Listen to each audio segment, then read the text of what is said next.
Do the rich people cringe and say, don't tell them that, Rob? Yes. Don't tell people what you know. Right. Keep them poor. My father was the head of education, PhD, all that stuff. I go home and ask him, said, why don't we learn about money in school? And he looked at me and says, because the government doesn't let us teach that subject. The government tells us what we can teach and what we can't teach. And I thought that was strange. And I said, but aren't we going to school to learn about money? He says, no, your job is to get a job. I said, but you get a job to earn money. He goes, no, you're supposed to just get a job. I went, no. Isn't the purpose of a job to earn money? He goes, you're correct.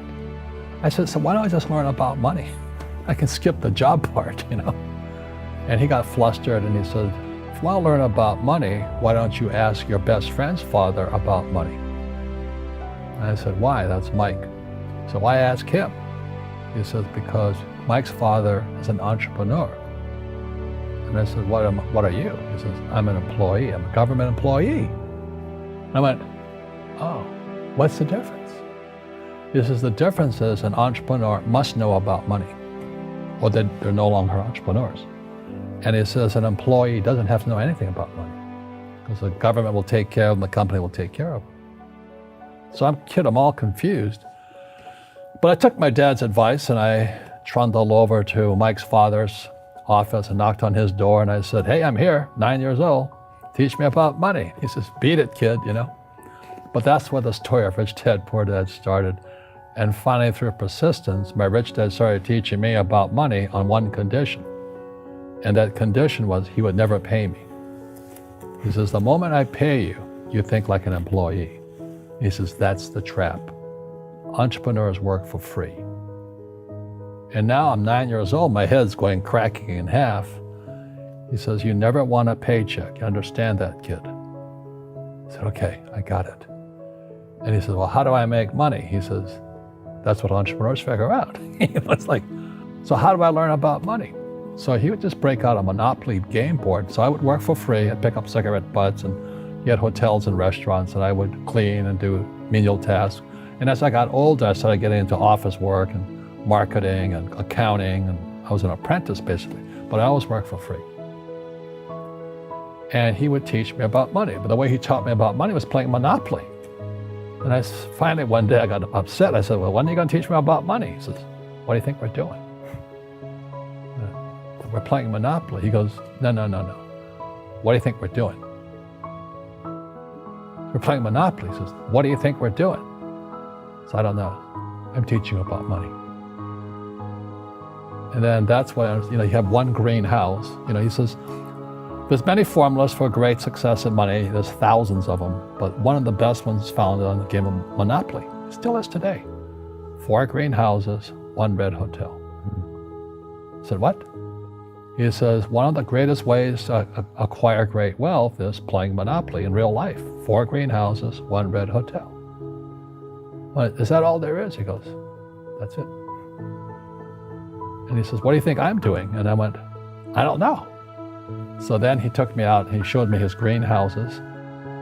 And 10 years later, when I was 19, I was now in school in New York, and I come back to Hawaii, and Rich Dad had bought the biggest piece of land smack dab in the middle of Waikiki Beach. And when you go to Waikiki Beach today, you'll see the Hyatt Regency Hotel. That was his hotel. Just like the game of Monopoly. Just like the game of Monopoly. Acquired assets and they became bigger assets. He just kept what's called an assemblage, because that property wasn't that big at that time. So he had to buy out all the small guys. Because Waikiki was a little dirt water little town. So he'd buy out this shop owner and buy that shop owner. And it took him a while, but he finally assembled this large piece of property.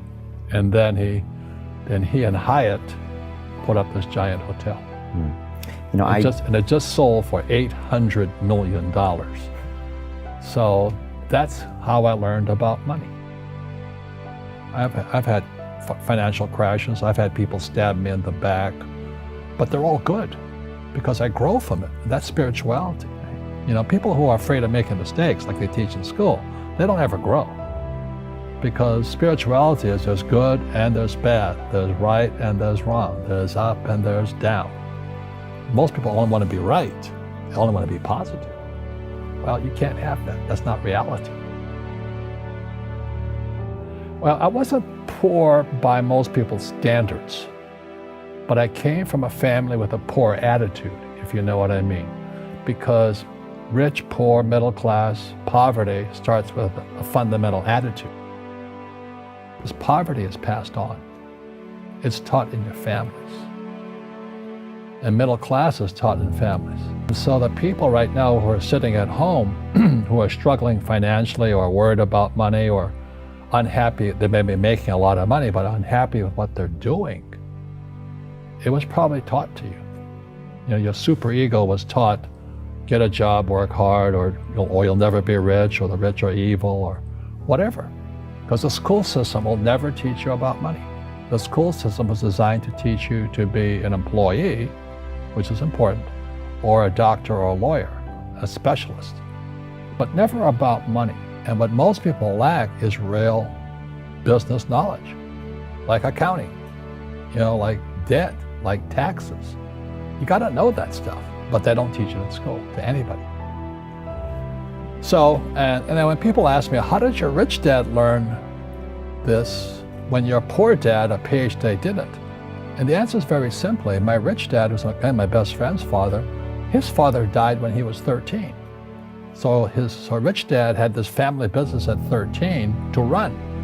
So he had to drop out of school, which was his blessing. There's blessings, and sometimes the blessing doesn't look like a blessing, but it turned out to be a blessing. And then his teachers became his bookkeeper, his accountant, his attorney, his banker, his real estate agents. So he has what I call real teachers, not these fake teachers in school.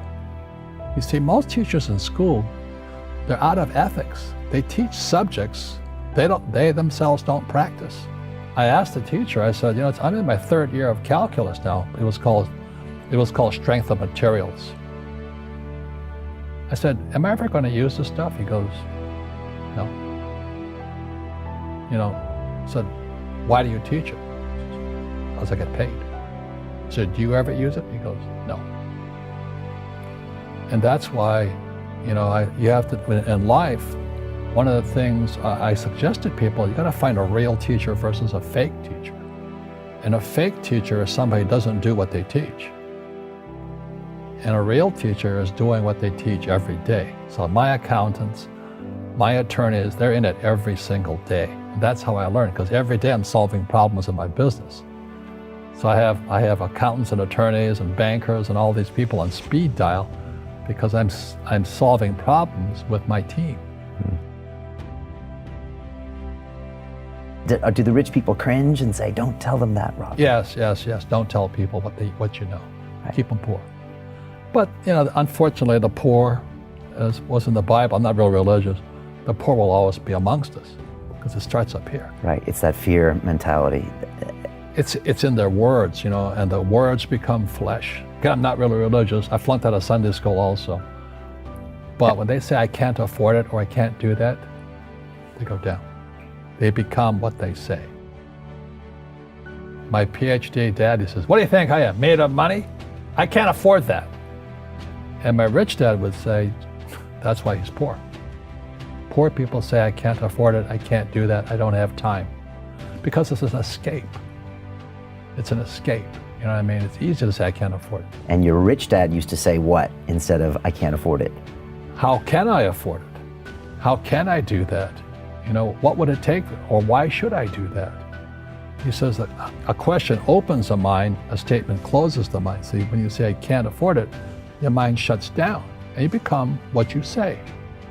Rugby is a team sport, but so is soccer. The rules are different. And other people are golfers. They play by themselves. And so everybody's different. So my game financially is business, number one. Second is real estate. So what I say to young people is, you find your game.